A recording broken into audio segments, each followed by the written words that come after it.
क्या तुम्हें पता है what separate a master of any field to the average of that particular field? World class musician, athlete, artist, entrepreneurs, ऐसी वो क्या चीज़ है जो उन्हें वर्ल्ड क्लास बनाती है?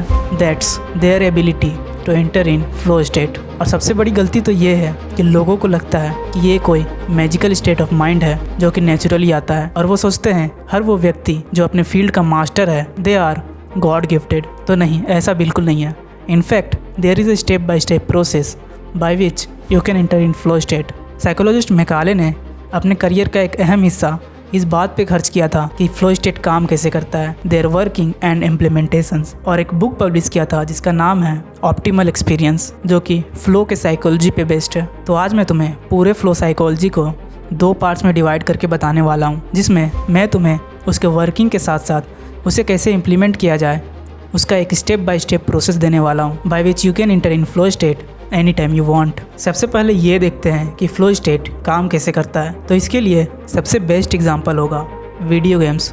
कभी सोचा है वीडियो गेम्स इतनी एडिक्टिव क्यों होती है? क्योंकि वो तुम्हें कंटिन्यूसली फ्लो स्टेट में रखती है by using this psychological trick. मैं बताता हूँ कैसे। तो देखो, जब भी तुम कोई काम करते हो, डांसिंग, स्पोर्ट्स या कुछ नया सीखते हो या कुछ भी नया काम करते हो, तो वहाँ पे ये 2 चीज़ें होने की संभावनाएं होती है। पहली संभावना ये है कि अगर तुम जो काम कर रहे हो उसका डिफ़िकल्टी लेवल अगर तुम्हारे स्किल लेवल से कम है तो तुम बोर हो जाओगे और तुम्हें लगेगा कि ये काम मुझे किक नहीं दे रहा है। वो जो तुम बोलते हो ना कि इस चीज़ में मुझे किक नहीं मिल रहा है, that's the reason behind it. तुम उस चीज़ से बोर हो जाते हो और फ्लो में नहीं आ पाते हो। और दूसरी संभावना तब होती है जब उस काम का डिफ़िकल्टी लेवल तुम्हारे स्किल लेवल से भी ज़्यादा हो। इस कंडीशन में तुम एंग्शियस हो जाते हो, तुम फ्रस्ट्रेटेड हो जाते हो और तुम्हारा दिमाग तुम्हें सिग्नल देता है कि दैट्स नॉट फॉर यू। तुम या तो उस काम को छोड़ देते हो या सोचते हो कि ये काम मेरे लिए है ही नहीं। बट इन दोनों के बीच में लाई करता है फ्लो स्टेट, जहाँ पे किसी भी काम के करने का डिफ़िकल्टी लेवल तुम्हारे स्किल लेवल से बस थोड़ा सा ऊपर होता है, विच मीन्स वो तुम्हारे डोमेन में आता है। तुम्हारे दिमाग को ये सिग्नल जाता है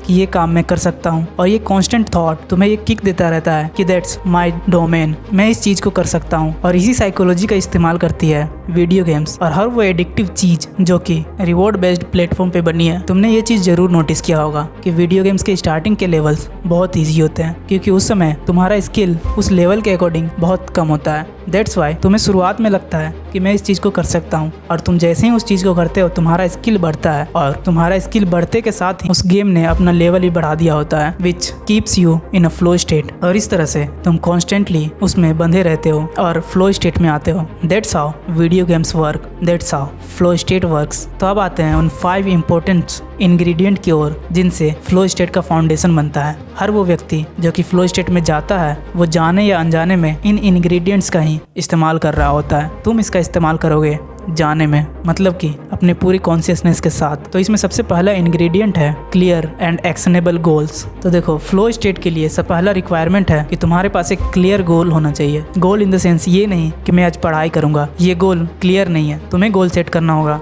कि मैं आज शाम को 5 बजे से लेकर के 9 बजे तक पढ़ाई करूंगा, जिसमें मैं 2 चैप्टर्स कवर करूंगा, चैप्टर्स के कंप्लीट थ्योरी और साथ साथ 20 क्वेश्चन PYQ सॉल्व कर लूंगा। That's a crystal clear goal, और यही चाहिए होता है एक फ्लो स्टेट के लिए। इसमें दूसरा और सबसे इम्पोर्टेंट इंग्रेडिएंट है चैलेंज वर्सेस स्किल बैलेंस। तो देखो, मैंने जैसे कि साइकोलॉजी को पहले भी एक्सप्लेन किया कि अगर कोई भी चीज़ ज़्यादा ईजी होगा तो तुम उसमें बोर हो जाओगे, और अगर कोई भी चीज़ बहुत हार्ड रहा, बहुत डिफिकल्ट हुआ तुम्हारे लिए, तो तुम उसमें एंग्शियस या फ्रस्ट्रेटेड हो जाओगे और अल्टीमेटली तुम काम को नहीं कर पाओगे। तो इन दोनों के बीच में तुम्हें वो स्वीट स्पॉट ढूंढना है जहाँ पे लाई करता है फ्लो स्टेट। तुम्हें किसी भी काम को स्टार्ट करने से पहले ये देखना है कि क्या वो तुम्हारे डिफिकल्टी लेवल के 10 रैंक में से 7वें नंबर पे आता है। तब तुम्हारा ड्राइव बना रहेगा और तुम बोर भी नहीं होगे। इसके लिए तुम्हें खुद ही आत्ममंथन करना होगा। अब तुमने क्रिस्टल क्लियर गोल सेट कर लिया और अपना डिफिकल्टी लेवल भी अपने स्किल बैलेंस के अनुसार मैनेज कर लिया। अब इन दोनों का कोई महत्व नहीं होगा तुम्हारे फ्लो स्टेट के फॉर्मेशन में अगर तुम अपने डिस्ट्रैक्शन को हटाना भूल जाते हो। इसीलिए तीसरा इंपॉर्टेंट इंग्रेडिएंट है एलिमिनेट डिस्ट्रैक्शंस। देखो,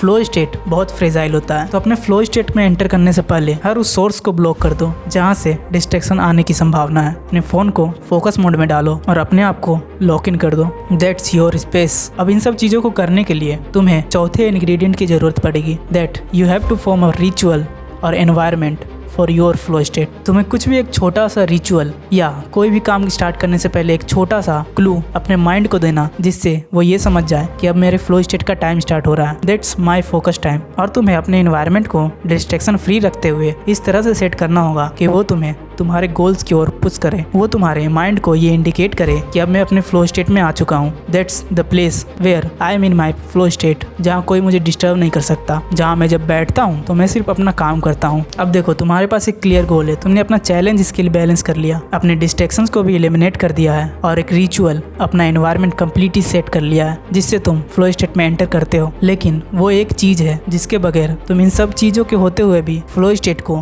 कंटिन्यू नहीं कर पाओगे। That's intrinsic motivation. देखो, फ्लो मीनिंग्स पे काम करता है। जब तुम्हारे दिमाग को एक क्लियर संदेश मिलता है कि मैं ये काम क्यों कर रहा हूँ, तब वो काम वो अपने लिए और अच्छे से करता है। कोई काम तुम्हें तुम्हारे बॉस ने दिया जिसे तुम अपनी ड्यूटी समझ कर रहे हो, तो उसमें वो फ्लो स्टेट कभी नहीं आ पाएगा, क्योंकि वो काम तुम अपने ग्रोथ के लिए नहीं कर रहे हो। हमारा ह्यूमन ब्रेन कनेक्टेड होता है फॉर आवर ओन ग्रोथ। जब आप खुद के ग्रोथ के लिए काम करते हो तब तुम आते हो फ्लो स्टेट में। तब जब तुम काम कर रहे होते हो तो उस काम को करने का रीजन तुम्हें क्लियर होता है, that satisfy all the conditions to do hard work. तब जाकर ये सारी चीजें तुम्हारे फेवर में काम करनी शुरू करती है। तो अब यहाँ तक तुम्हारा फाउंडेशन तैयार हो चुका है। अब तुम्हें जरूरत है एक स्टेप बाय स्टेप प्रोसेस की। तो हम आते हैं अब दूसरे पार्ट में, that's step by step process of entering into flow state. So the first step is to decide your goal. अब देखो, जो भी तुम्हारा गोल है, जो भी तुम्हारा अल्टीमेट एम है, उस पूरे एम को, पूरे गोल को छोटे छोटे पार्ट्स में डिवाइड करो और हर एक दिन का, हर एक वीक का एक परफेक्ट गोल बनाओ। और उसी हिसाब से आज के दिन के लिए आज का जो गोल है उसे एक छोटे से स्टिकी नोट पे लिख कर सामने तैयार रखो। That's my goal for today. दूसरा स्टेप है टू क्लीन योर एनवायरनमेंट। सारे डिस्ट्रैक्शंस को हटा दो कुछ पर्टिकुलर टाइम के लिए। इस टाइम इंटरवल के अंदर कोई भी डिस्ट्रैक्शन मुझे परेशान नहीं करने वाला। इसके बाद आता है तुम्हारा थर्ड स्टेप, तुम्हारा रिचुअल।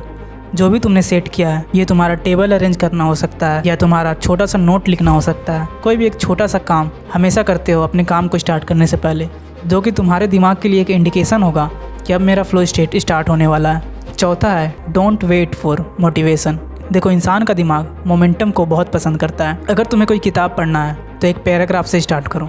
अगर तुम्हें कोई लेक्चर देखना है और तुम्हारा मन नहीं कर रहा है लेक्चर देखने का, तो खुद से कहो कि मैं सिर्फ 5 मिनट ये लेक्चर देख लेता हूँ, और फिर देखना कि तुम्हारा दिमाग कैसे उस मोमेंटम को कंटिन्यू करता है। पांचवा स्टेप है commit to that single tasking. अब देखो, अगर तुमने काम स्टार्ट कर दिया तो अब उसे स्विच नहीं करना है for that interval of time. छठा है डोंट बर्न आउट। देखो, बर्न आउट होने से पहले, मतलब कि पूरी तरह एनर्जी खत्म होने से पहले ही अपने काम को ख़त्म कर लो। अगर तुम्हें लग रहा है कि तुम्हारा एनर्जी पूरी तरह से डाउन हो रहा है, देन टेक अ ब्रेक। तुम्हें बर्न आउट होने से पहले एक रेस्ट लेना होगा, जिसे रिकवरी स्टेज कहते हैं। देखो, इसमें कभी मत सोचना कि इसमें मेरा टाइम वेस्ट होगा। No, that's a recharge point of your mind. इसे तुम ऐसे समझ सकते हो कि फ्लो स्टेट हमारे दिमाग के लिए एक पीक परफॉर्मेंस का स्टेज है, और हर एक पीक का एक डेप्थ आता ही है। बिना डेप्थ के कोई भी पीक एग्जिस्ट ही नहीं कर सकता। ठीक वैसे ही जैसे कि बिना अंधकार के रोशनी का कोई अस्तित्व ही नहीं होता। तुम्हें अपने माइंडसेट में ये फिट करना होगा कि recovery is not a enemy of flow, it's fuel of flow. That's why you have to master recovery point. और इस तरह से तुम अप्लाई कर पाओगे फ्लो साइकोलॉजी को in every stage of your life.